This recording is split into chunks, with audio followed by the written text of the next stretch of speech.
All right, guys. I'm gonna get started today.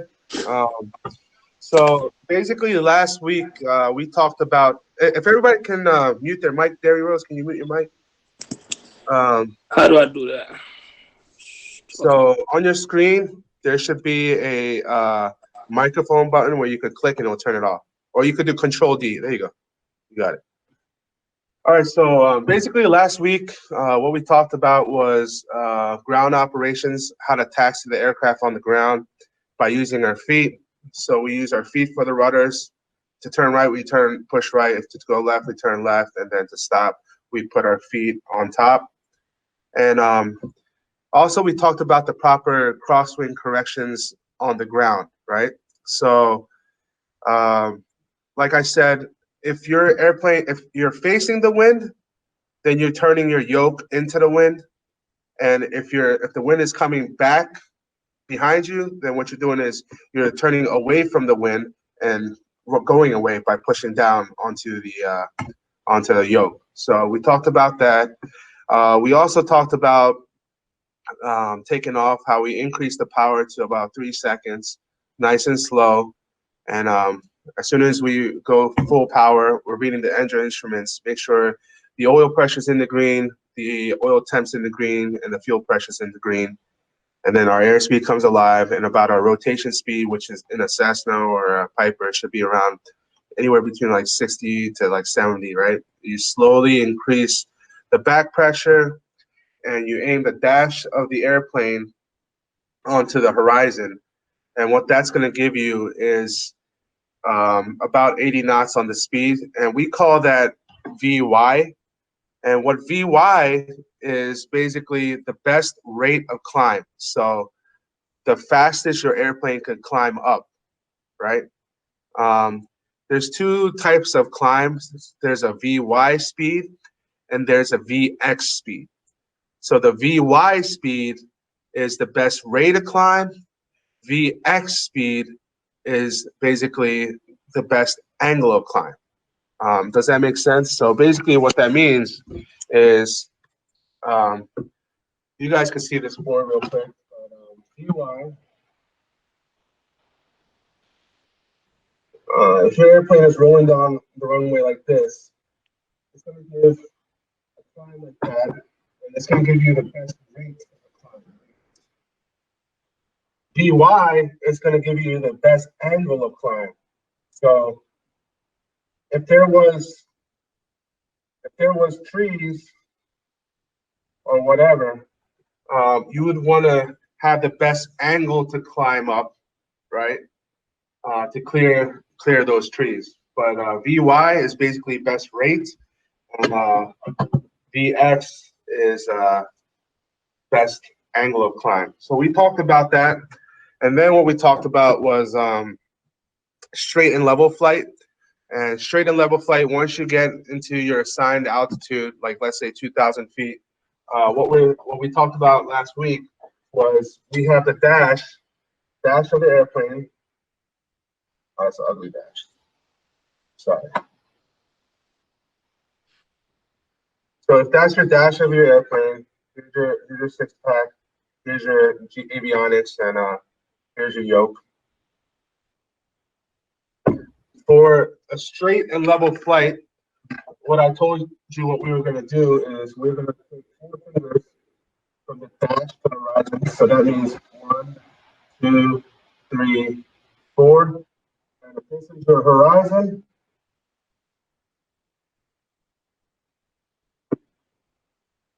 if that's your horizon, this is how we're keeping straight and level.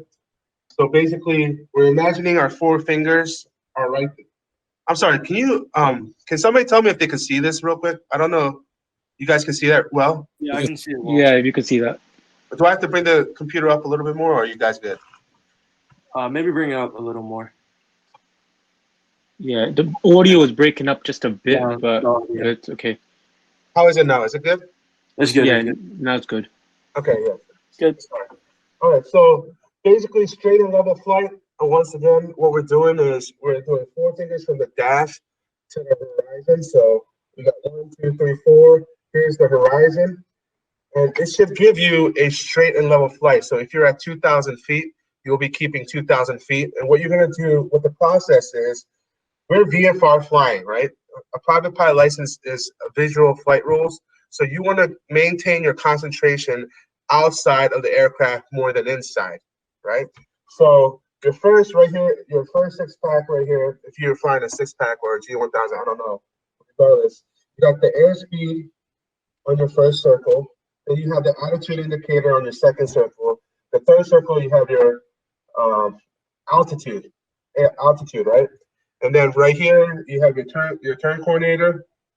And then here you have your heading indicator, your DG. And then here you have your vertical speed. This is so messy, I'm sorry. Let me try to fix this up.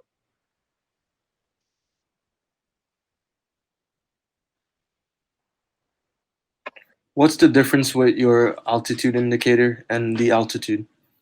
Attitude. So basically, I'll do it again, okay? So the first circle is your airspeed, AS, right? The second circle is your attitude indicator. What your attitude indicator tells you the attitude of the aircraft, what the airplane is doing.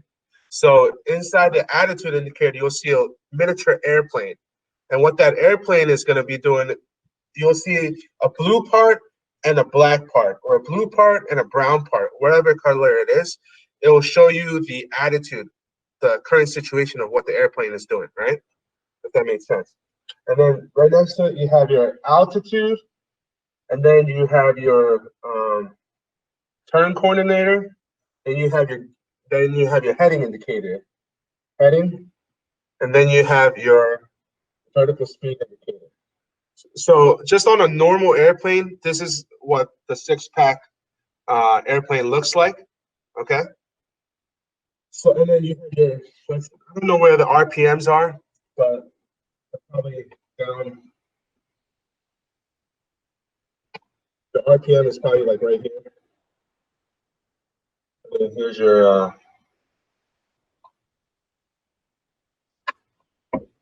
yoke.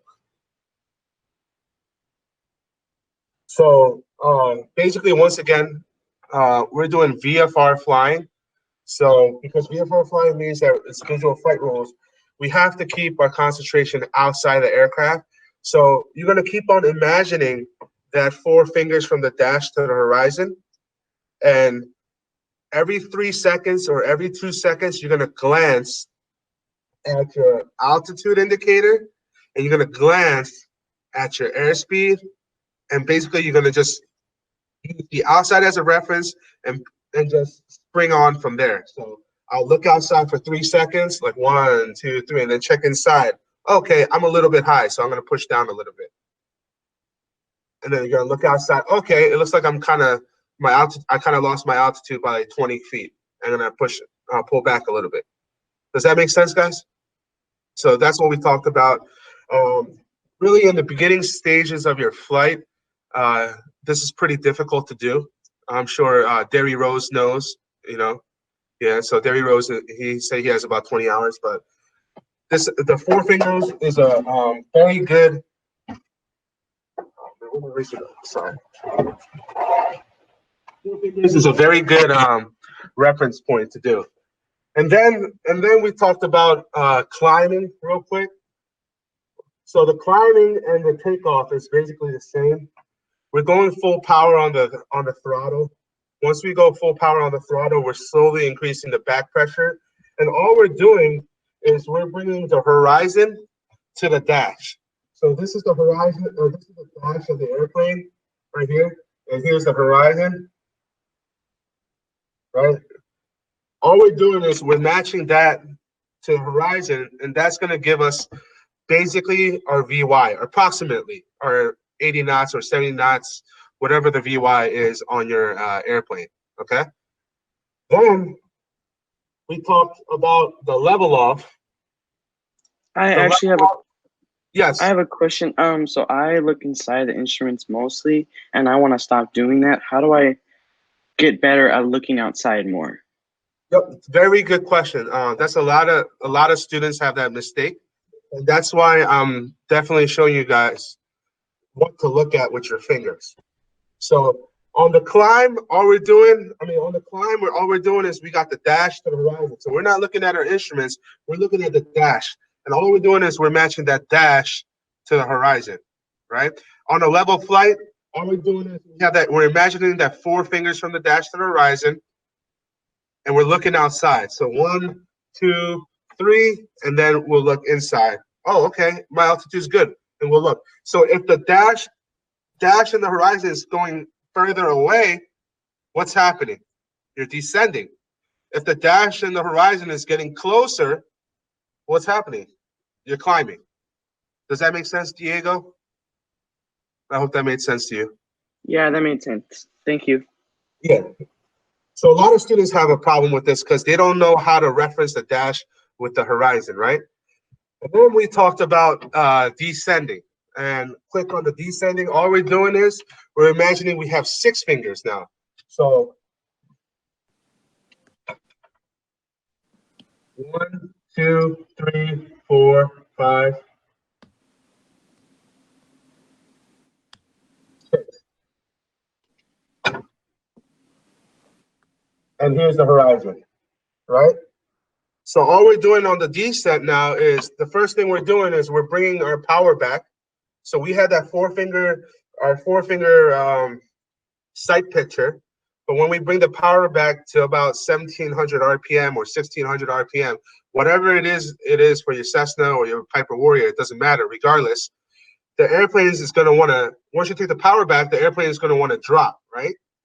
So you're going to let it drop, and you're going to imagine 6 fingers. And what that's going to give to you is approximately a vertical speed of minus 500 feet per minute. And on the airspeed, it should give you around 90 knots. Does that make sense? So this is the stuff we talked about last week, last class. And then the last thing we talked about real quick, just to recap, was the level off, right? Anytime we level off, we're leveling off 10% of our rate of climb or our rate of descent. So if we're climbing out at 500 feet per minute, which is usually what it is, so when you're about 50 feet prior to the altitude that you want to level off, that's when you start your action, right? So let's say you're climbing. You got the dash to the horizon. About 50 feet prior to your altitude, you're gonna lower that dash. You're gonna lower that dash and make 4 fingers from the horizon to the dash, right? And then you're gonna let that speed build up because you have full power in there anyways. You'll see the speed rise from 80 knots. It's gonna go 80, 85, 90, 95, 100, whatever you want it. And once you want that altitude, you're gonna slowly bring back that RPM back to what you wanted to do. Okay. So Peter, quick question. Yes, sir. So, if say when I'm flying and 172, I have trouble leveling off, and once I level off, I either keep going up or down. And so, is it acceptable to fly, like make tiny adjustments with the trim without feeling it with the yoke? Very good question. What I would do is 50 feet prior to the level off, push the airplane down, right? And once you push the airplane down, you're going to have excessive force going forward, right? But if you push the airplane down and you have your 4 fingers, as soon as you see the horizon and the 4 fingers, start trimming it forward. Does that make sense? Got it. Okay. Thank you. Right? How many hours you got, Obed? I think 12 now. Oh, okay, yeah. So this is perfect, right? So I'm showing you the outside reference. Whatever 50 feet prior, make your outside reference first. Like, don't care about your airspeed, don't care about your rate of climb or whatever. Once you're 50 feet from 2,000 feet, if that's the altitude you're climbing to, so if you're at 1950, slowly push the plane forward and make the 4 fingers from dash to the horizon, and then trim it out, right? And Got it. those of you who don't know what trimming it out means, basically what trimming is to relieve the pressure, relieve the pressures of the control. So basically, when you go full power, the airplane is going to rocket up. So you have a certain amount of pressure either going forward or pulling it back. And so we always want to work smarter and not harder. So if you make a certain change of power or change of pitch or whatever, there's a trim wheel. So basically on a Cessna, it's going to be near your right shin, and on a Piper, it's going to be in between your instructor and your butt. Basically, that's where the trim wheel is, right? So I always tell my students always to work smarter, not harder. Once you get that 4 fingers from the dash to the horizon, you level off, trim it out, right? Or if you start your climb and you're like pulling back and you're holding that and it gets tired, trim it out, right? So always work that trim when you're flying, right? So that's the stuff we talked about. Now, I'm going to tell you today how easy it is to get your private pilot license, okay? And what the examiners are looking like, all right? So basically, to get your private pilot license, there's three ground reference maneuvers. So I'm going to just call that GM, okay? There's 3 ground reference maneuvers. There's 3 air work or air maneuvers, right? Whatever you guys want to call it. And then there's 4. Wait, are those air maneuvers steep turns, slow flight, and stalls? All stalls. Okay. Okay. I'm gonna break it down for you, but I'm just showing you the quick overview, okay? And then you got 4 takeoffs and landings, right? Takeoffs and landings, and then you have 1 emergency. So basically, what is that? 3 plus 3 is 6. 6 plus 4 is 10. 11. If you can do 11 things, then you can pass your check ride, right? And you got 4. There's no reason why you should go over 40 hours or 45 hours to get your private pilot license if you know exactly what you need to do. Okay. So the first thing I'm going to talk about is the 3 ground reference maneuvers. Right? The 3 ground reference maneuvers is turns around a point, turns around a point. You got S turns, and then you got rectangular course.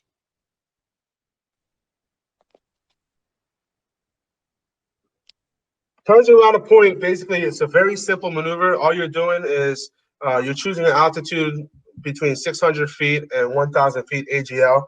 You pick a point on your left side. You pick a point on your left side, and you basically enter the maneuver on a downwind where the wind is. You're going to go into the wind, blowing with the wind, and you're just circling around a point, and you're just trying to keep the same distance between you and that point throughout the whole maneuver. Very simple. And we'll talk about that later, okay? How long does a maneuver need to be? Excuse me? The turning around the point, is there a certain time limit for the maneuver? Or There's no time limit. Basically, you're going to just turn around a point, and then the examiner is going to be like, okay, let's do something else, right? okay, thank you. Yeah. The next maneuver is the S turns. What an S turn is basically a maneuver to... Is that me, right? No, that's me. That's me. Sorry about that. Sorry. Yeah, it's all good. Basically, S turn. What an S turn is, it's a maneuver to give you some space between the aircraft ahead of you. Is there any way you can mute your thing, brother? Who is this? I'm hearing my own echo. Oh, Oscar, can you mute your mic? Oh, hold on one second. Yeah, one second. Yeah, there you go. Yeah, so what an S turn is,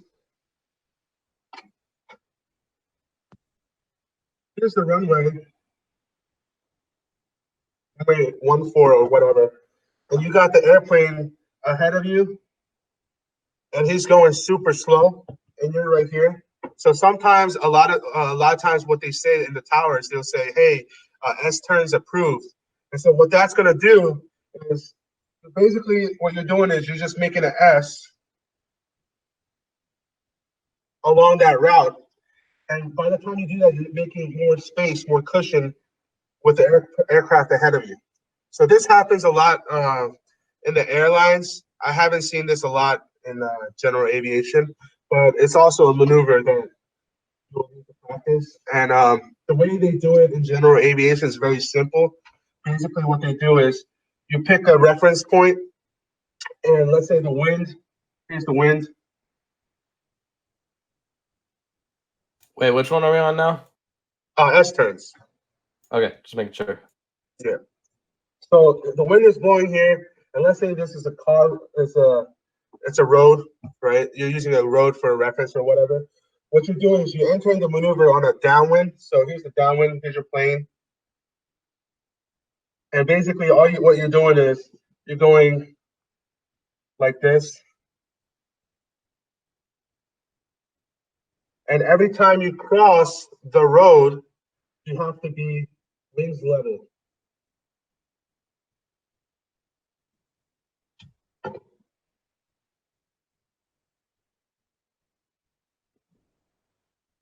So you're going up and down and up and down. And basically what they want to show, the reason why you enter on the downwind is because when you're turning with the wind, you're using a steeper bank angle.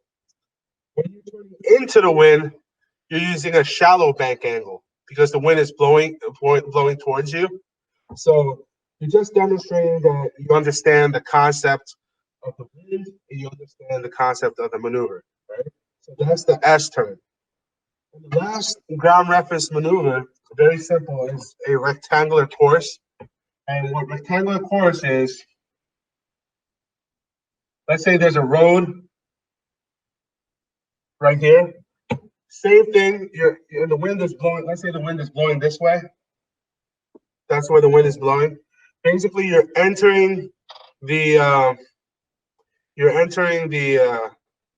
rectangular course on a downwind. So here's your airplane. You're just going anywhere between 600 feet to 1,000 feet AGL, and you're simulating that you're in a traffic pattern. And I'll be talking about the traffic pattern right after this. But you're simulating that you're in a traffic pattern. All you're doing is you're going this way, and then you're going making a box, and you're just going in a rectangular course, and you're maintaining your altitude and you're maintaining your distance with your reference that you chose. Okay. So that's 3 maneuvers, very simple maneuvers that you have to do for your ground reference maneuvers for your private pilot license, and that's it. All right. The air maneuvers, all you have is slow flight. You have power on stall and off stall, on and off, and then you have steep turns. Only have 3 maneuvers that you need to do for your private pilot license. Okay.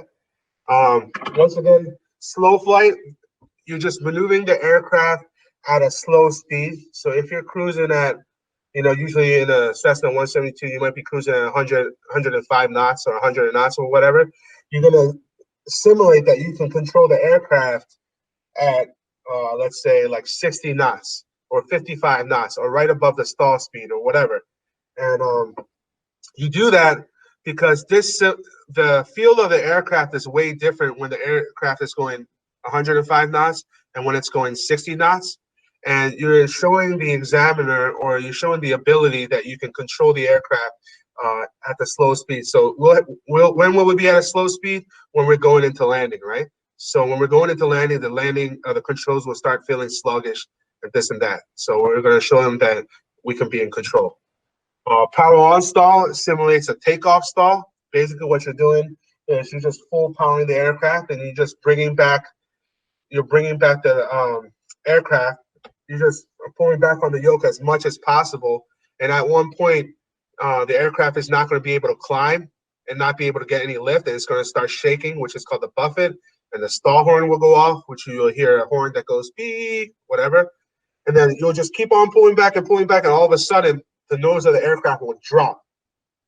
And when it drops, you're recovering the aircraft. So this is simulating a takeoff. So sometimes, let's say you're not paying attention or whatever, and you bring that dash way past the horizon or something like that, and you're similarly that you can recover from a takeoff stall. The last one is the next stall is a power off stall. What that stall is you're simulating that you can recover from a landing stall. So basically, what power off stall is, same thing. You're bringing the airplane into a slow flight configuration, and then at the last moment, you're chopping the power all the way, and then you're just holding whatever altitude that you chose, and you're going to lose all the airspeed, and you're going to lose all the lift of the aircraft at a certain point, and the nose of the airplane is going to drop hard, and you just recover from that. Very simple maneuver. So power on and power off stalls, and all these airwork maneuvers has to be done above 1,500 feet AGL. So all the ground reference maneuvers has to be between 600 feet AGL and 1,000 feet AGL, and all the airwork maneuvers has to be above 1,500 feet AGL. All right. The last maneuver we talk about is a steep turn. Steep turn is basically all you're doing is you're making a 360-degree turn at 45 degrees bank. Okay. So 45 degrees bank. So if you look at your, once again, somebody asked me what an attitude indicator was. The attitude indicator, I'm gonna draw it. You have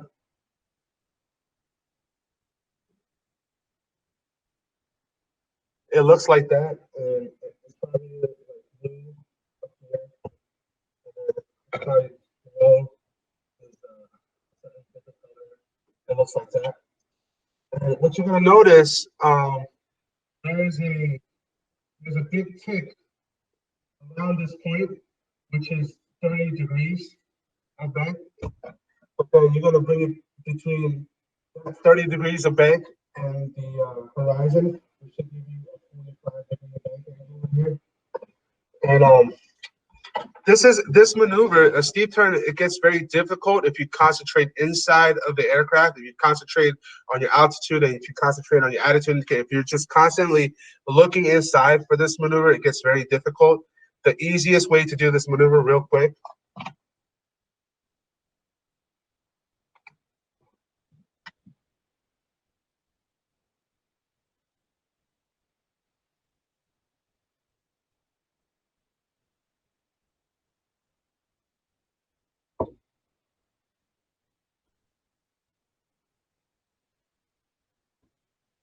So here's the propeller. I'm sorry, I'm not an artist, but here's the propeller. Here's the cowling of the aircraft. Cowling is the component where they store the engine. Right? And once again, here's our dash. Everything VFR is all about where our dash is. This is our best reference point. So basically, when you turn to the right, all you're doing is you're using the corner of this airplane right here, and you're painting the horizon with this corner of the left side corner of the airplane at a 45-degree bank angle. That should give you the constant altitude, so you won't lose altitude, or you won't go down, or you won't balloon up when you're going to the right. So you're using the left side of that dash. Okay. When you're going toward the right, the reference point that you're using is you're using a certain point up here next to the prop, in between the prop and the dash, and you're just painting the sky or painting the horizon with that visual reference point. Okay. I don't know how many of y'all actually practiced a steep turn before, but once you start flying and you do a steep turn, you'll definitely understand what I'm talking about. You'll be like, oh, okay, that's what Peter Kim was talking about, right? That's a steep turn.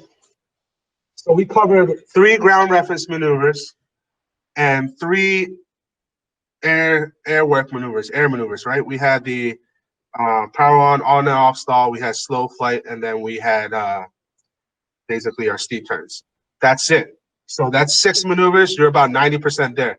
The last 10%, what it is the takeoffs and landings, right? And the takeoff and landings is very simple. You got 2 types of takeoffs. You have a short field takeoff, and you have a soft field takeoff. For those of you who don't understand, soft field takeoff is when you take off in where the ground is other than asphalt. So when it's like mud, or when it's like dirt, or when it's like grass, and that's a soft field takeoff. And then a short field takeoff is you're simulating a very short runway, and so you'll be rotating the aircraft as soon as you hit your VR and you're just climbing out. And then same thing for the landings. There's two types: soft field landing and a soft field and a short field landing. So a soft field landing is a landing that you're simulating how to do on the grass or how to do on the dirt or whatever. And then the short field landing is landing that you're simulating that you could use a small, very short runway. And then the last thing that you need to do to get your private pilot license is a emergency procedures, right? Emergency.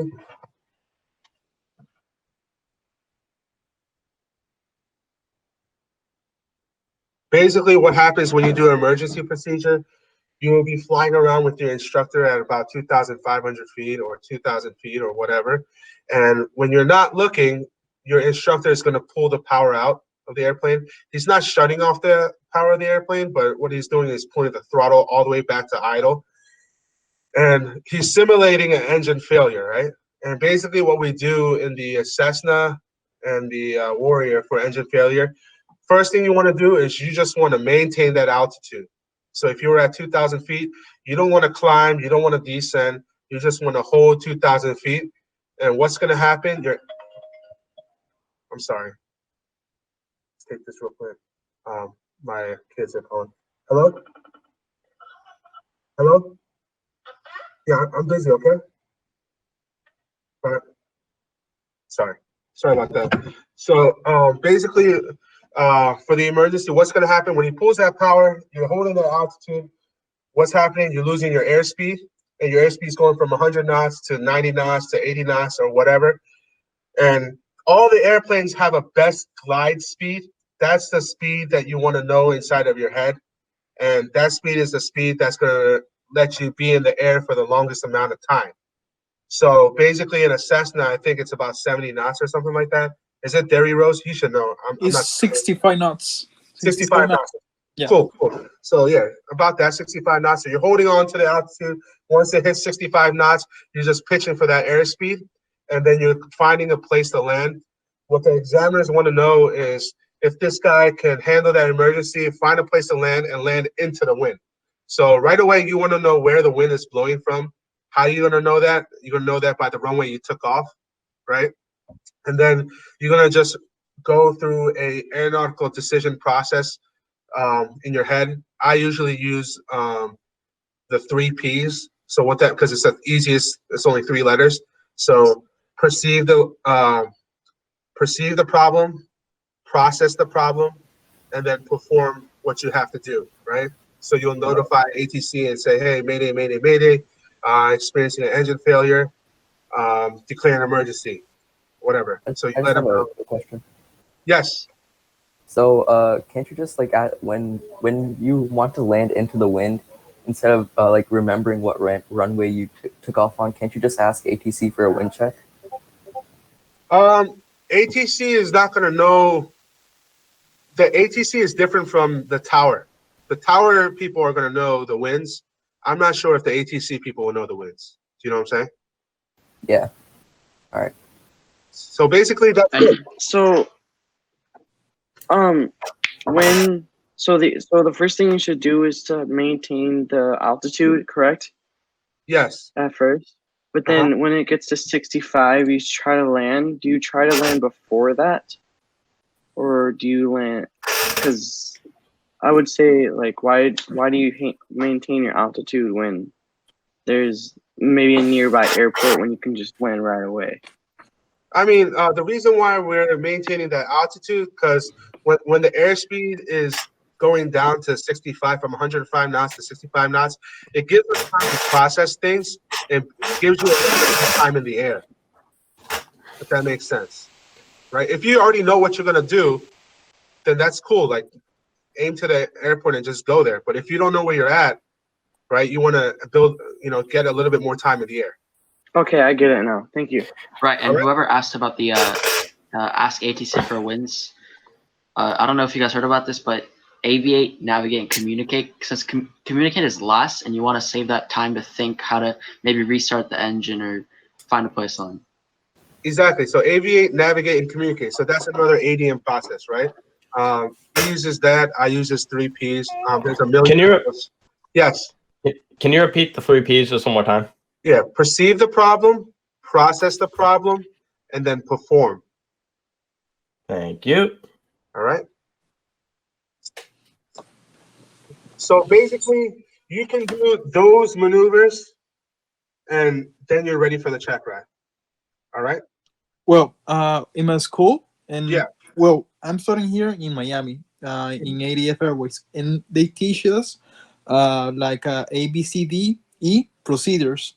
We have a checklist, so we do like okay, like we are like 3,000 feet above ground level, and my instructor power all to idle. So they say me like, okay, so right now what you're going to do? Oh, okay, I will do the ABCD. A, airspeed, best gliding speed, 65 knots. Looking for the 65 knots. That is the best gliding speed. B, best place to land. I have to think for the wind direction and the best place to land. C, checklist. I have to do all the instruments in the airplane. So I have to put the fuel ball, mixer reach. If we fly in a Cessna 172, so it's the car seat on. We have to see if the master switch is on, oil pressure, oil temperature, to check if it's in green arc. The magnetos, check left, check right. Then the prop stop, restart, and the throttle check. If that doesn't work, we're going to declare. That is the D. Declare. I have to put in the radio the frequency that is 1 to 1.5, and then we have to put the transponder that is the 7700. Yeah. Then we say Mayday, Mayday, Mayday. This is an ADF, for example, ADF 1 Bravo Romeo. What are you? Situation, people on board, and the color of the aircraft. Then we do the execute, the E part. The secure engine before landing. Fuel bulb off, mixer idle cut off, magnetos off after flaps. No, the master switch. The master switch is off after flaps, and then try to land and touchdown as slow as possible. That's the things that we do in our school. Yeah, I mean that's really good. I never heard of the ABCDE, but I like that. If Yeah. you can just write that on the chat or something so people can Yeah, I write can that do it down. because Yeah. the ABCD we do it with slow fly, power on, power off, emergency procedures, and other things. Yeah, I appreciate that. Yeah, so basically, what I tell my students when I'm teaching is I tell them to memorize. You don't have to memorize, never memorize a checklist, right? You never want to memorize like a before start checklist and the run up checklist, No. or whatever, right? But I tell them to memorize the emergency checklist, okay? Yeah. Because even in the airlines, right? We are not taught to memorize a checklist for the airlines, but we are taught to, we have memory items that we need to memorize and that we need to know at all times. So for example, in the airlines, if we have like, let's say battery over 10, right? Then we're gonna check the battery switch and then we're gonna turn it off, the battery off. That's just the memory items. Or for example, like we have a dual engine failure. We're pitching the aircraft to 260 knots and then we're trying to restart the engine, right? So like we have the same thing with a Cessna, same thing with a jet, same thing with a Piper. Always have to have the memory items or emergency checklists memorized, okay? Yeah, because we have in our school we have the checklist, and this is the checklist. Yeah. The yellow part, and they say inside of the checklist the memorize that part because that's too important to memorize the checklist if a problem occurs.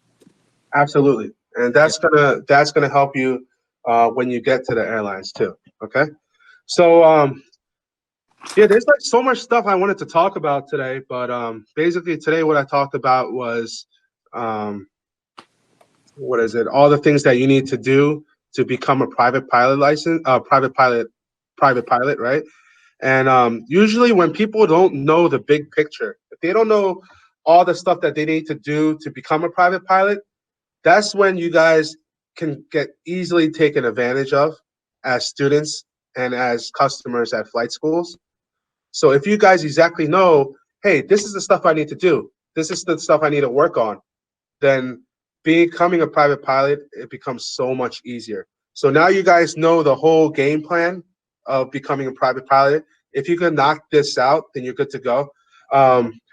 Basically, the way I teach my students when I have time from zero to a private pilot, first thing I'm going to do is I'm going to teach them how to do the straight and level flight and the climbs and descents and turns.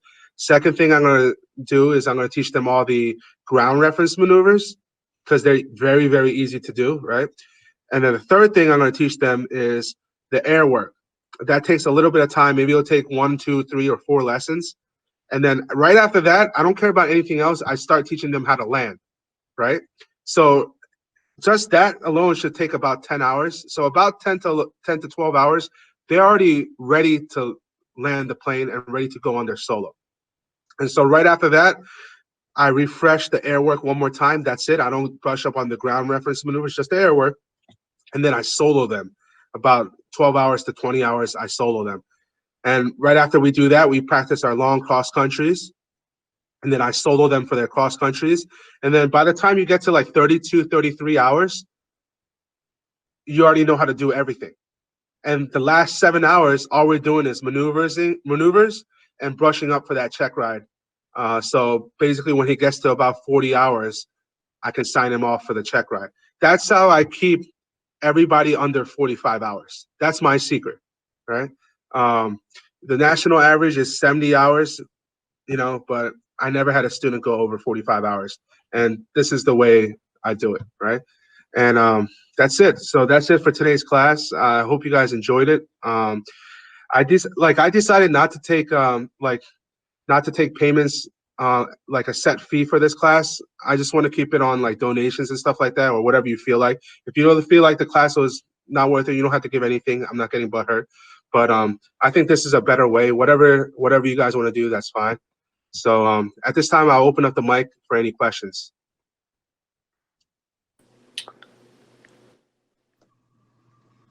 And not really a question here, but every time you turn and look at the board when you're talking, we can't hear you. Your microphone's not good when you turn around.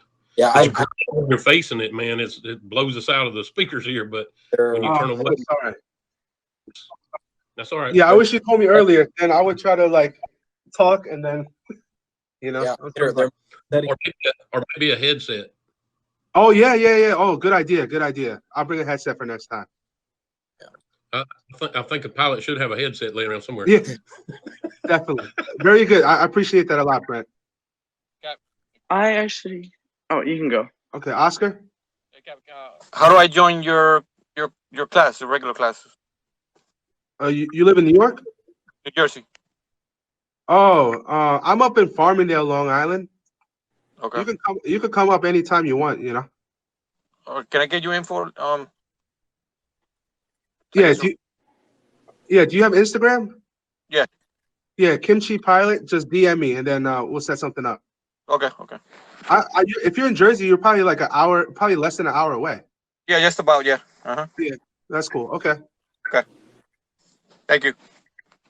I have a question about lessons and payments and stuff like that. Yeah. What do you think a good? Well, I'm 13 right now, and I gotta wait till I'm 16. Uh-huh. How can I work not paying too much and actually learning how to fly? Not trying to get ripped off or anything like that. Oh, absolutely. That's a good question. Basically, I have a student who's 12 years old. He has 70 hours on the airplane right now because his dad owns an airplane. He's 12 years old. Oh wow. He's 12 years old, but he can do everything. And now I'm teaching an instrument now. So even though you're 13, don't think that you need to be 16 to get your license. you can already know how to fly the plane and operate everything. So when you turn 16, you just have to do the check ride, right? So this 12-year-old kid, like it blew my mind that he can do everything. And I think he was starting to get everything about like 50 hours too. Mm-hmm. And Diego, to follow up with that, I'm 15 personally, and what I did is check in with your local EAA chapter or let's see, Yeah. your yeah, local airport, and they will have really nice pilots who just take you up. And aviation's all about community, you know. Absolutely. Right. Yeah, my instructor is he's at the South St. Paul chapter, and we do it like once a month because I'm not trying to go like every single month, and I mean like 3 times a month or something like that, and waiting to. All right, he just left. Anybody else have any questions? I like ball is life. I like that. I just have a question about like licenses. So let's say I got my CPL and my instrument flight ratings and all those stuff in the US. If I went to another country, would I need to do like a conversion, or would it just like I could immediately utilize that license? You'll have to do a conversion. And how long do those usually take? It depends. I think like Europe is like ESA, something called like ESA conversion or something like that. And then South America is also different, and also Asia is different. All right. Thank you.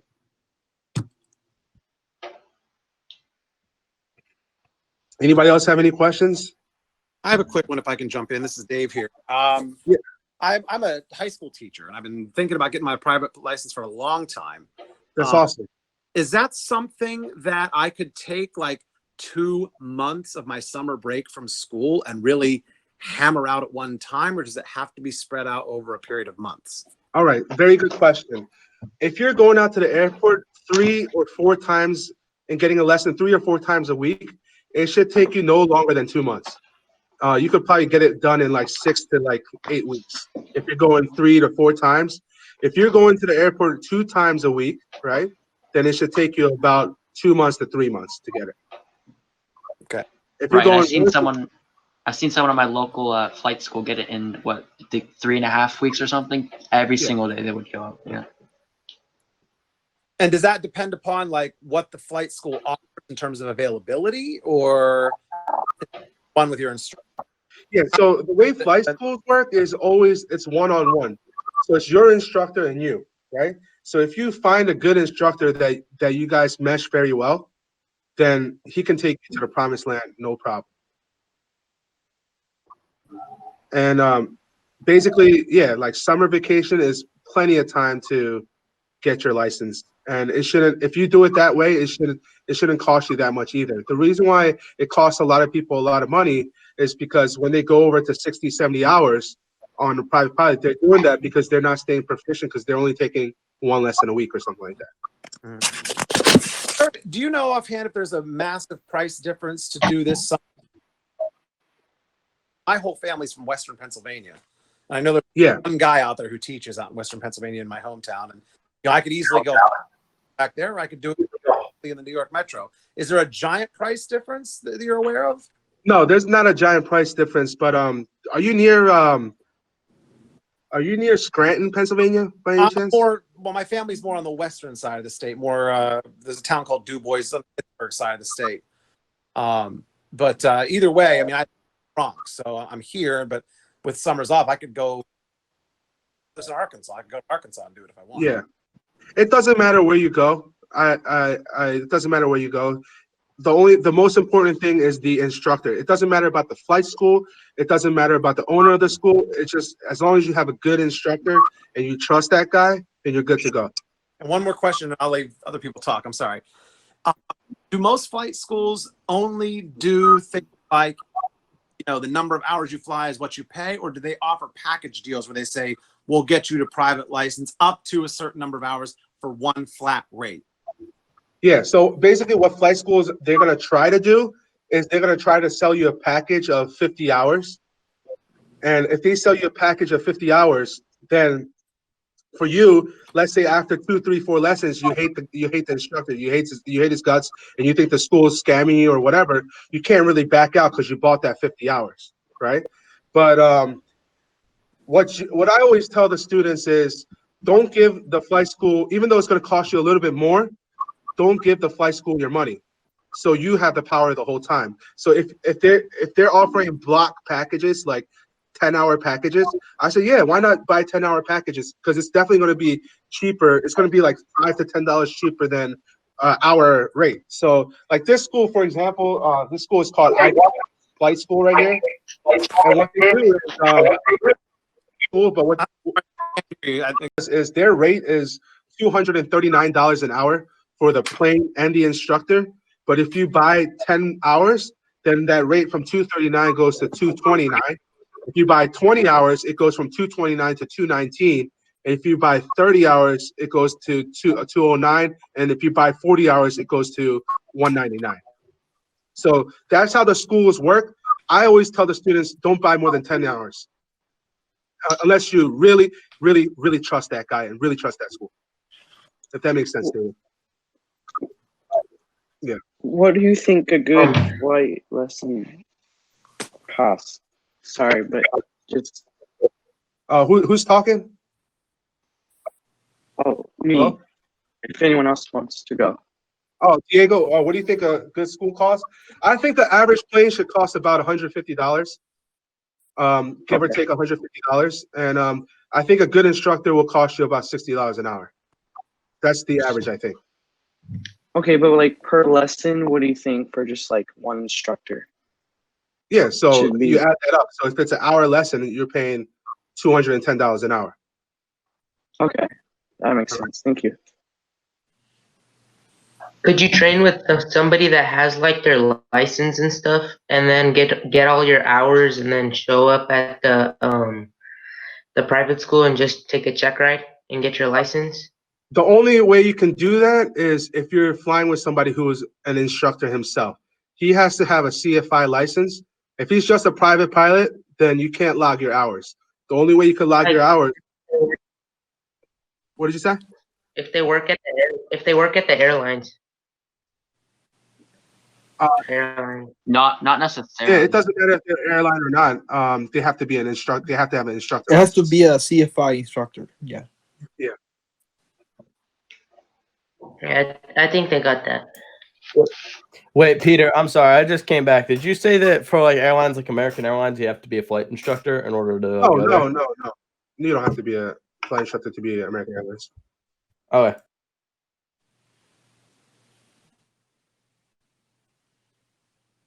Questions? Are we good today? Yeah, I got a question. Oh, yes. I was gonna ask you, do you know much about like non-profit flight schools, like at flight clubs? I was looking into one of those. I just didn't know if you knew much about that, if it was a good option. I really don't know too much about it, but I always recommend people just go to a local flight school that has a good flight instructor. Like find somebody who's good and somebody who's available and somebody who can work for you, you know? Because basically, even though you're the student, you are the customer. You have the power, right? So that's what I always recommend. Got you. All right. So Yeah. yeah. So I was looking at what's your opinion on the American Airline Cadet Program? Yeah. So somebody was telling me about that. He told me that it costs like $80,000 or something like that to do the cadet program. Is that it? I think so. Sounds about right. Yeah, right. I really just honestly speaking, I don't recommend it because I think $80,000 is a little bit, not a little bit, it's a lot too much to get your license to be a pilot. And the only thing the American Airlines Cadet Program guarantees you, they don't guarantee you a job at the regional. They don't guarantee you a job at the major airlines. The only thing that they guarantee you is an interview with the three wholly owns, right? Envoy, PSA, and Piedmont. But if you go to a regular flight school, you can still get an interview, right? You could get an interview from Endeavor, you can get an interview from SkyWest, you can get an interview from Mesa, and so forth. So I don't think $80,000 is worth it. All right. Thank you.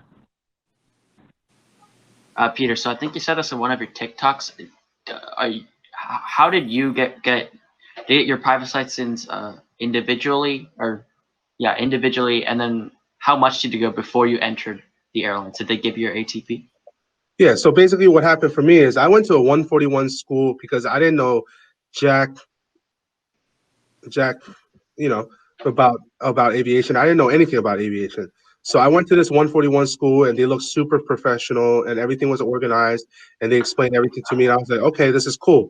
So I went with them because they told me the biggest catch that they got me on was a 141 school, you only need 35 hours to get your private pilot license, as opposed to a Part 61 school where you need 40 hours, right? So then I was like, oh, bet I could save 5 hours, right? So I'm gonna go to a 141 school. But little did I know, it doesn't matter if you go to a 141 program or if you go to a Part 61 program, the national average is 60 hours, right? So I went there and I got my private pilot's license in 37 hours, like 2 hours after the min. But they still bagged me for like a lot of other expenses. So of course I only spent 37 hours of flight, but they told me I had to do 30 hours of ground. Where in a Part 61 flight school, all you need is 3 hours of ground with an instructor, right? That's all you need. So because of that, is the cost of going from $9,000, it went up to $13,000. I think that's what I spent my private pilot license at a 141 school. So I definitely got scammed. And this is one of the reasons why I do this, do like the social media stuff in this classroom, is to educate you guys, right? And so after that, I left that school. Basically what happened was an instructor at that 141 school was like, hey, bro, I'll teach you outside of this school at a local airport. Because these instructors, even though I'm paying $60 to school, these instructors are only getting paid $18 an hour. So my instructor from that 141 school taught me on his off hours, and I gave him $40 an hour. So I'm saving $20 and he's gaining an extra $20 an hour. So it worked out good. I got my instrument with him, and then everything else, he was like a freelance instructor and he got me all the way through. So I really didn't spend that much money after that.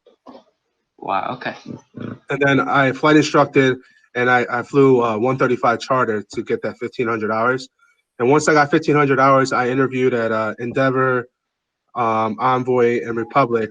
And I got the job. I live in New York, and they all have New York bases, but I didn't go to that airline. I went to Piedmont Airlines because at that time, Piedmont Airlines had the quickest flow to American. And even though it's in Philadelphia, it's a 2.5 hour drive for me where I'm at. I felt like I needed to make the sacrifice now than later. At least I'll have a guaranteed job at the majors in the future, if that makes sense. Right. So I think I also asked this on. Sorry if I'm going long, but I think I also asked this: is since you're living 2 hours away, is there any, what's the word? Sorry, I don't know the word, but where you gonna go on a different airline or your airline and then transfer over to your not transfer. Commute, right? Yeah, there you go. Yeah. Basically, before Corona, I used to fly out of JFK to Philly. It's a 27-minute flight. I used to hop, instead of driving, I would always just hop on a flight to work. Got it. I'll be okay. Okay, but right now, because of Corona, there's not enough flights out of New York. Yeah. Okay, thanks. I have a quick question there. Yeah, go ahead, Taj. When you did the JFK to Philly, what did you do that on the Embraer 140 or? At that time, they had the Envoy had a flight that's on a 140, and American Airlines, the main line, had a flight on a 190. So there was two airplanes that were going back and forth.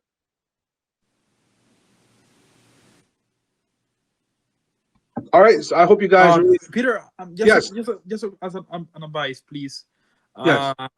Well, right now I'm practicing touch and goes, but when I'm in the final of the traffic pattern, I need to use the right rudder because always the crosswind hits me, and I need to work more in using the rudder because sometimes I have like a fear the airplane flies me to another way.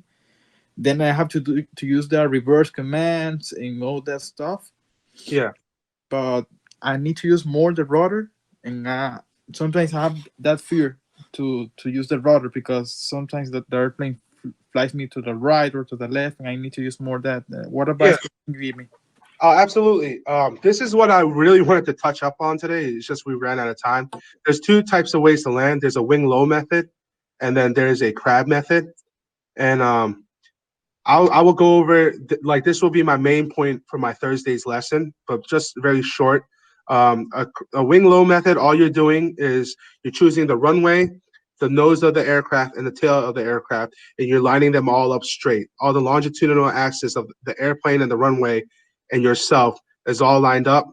The way you do that is you put your ailerons into the wind and you put your opposite rudder away from it to straighten out the airplane.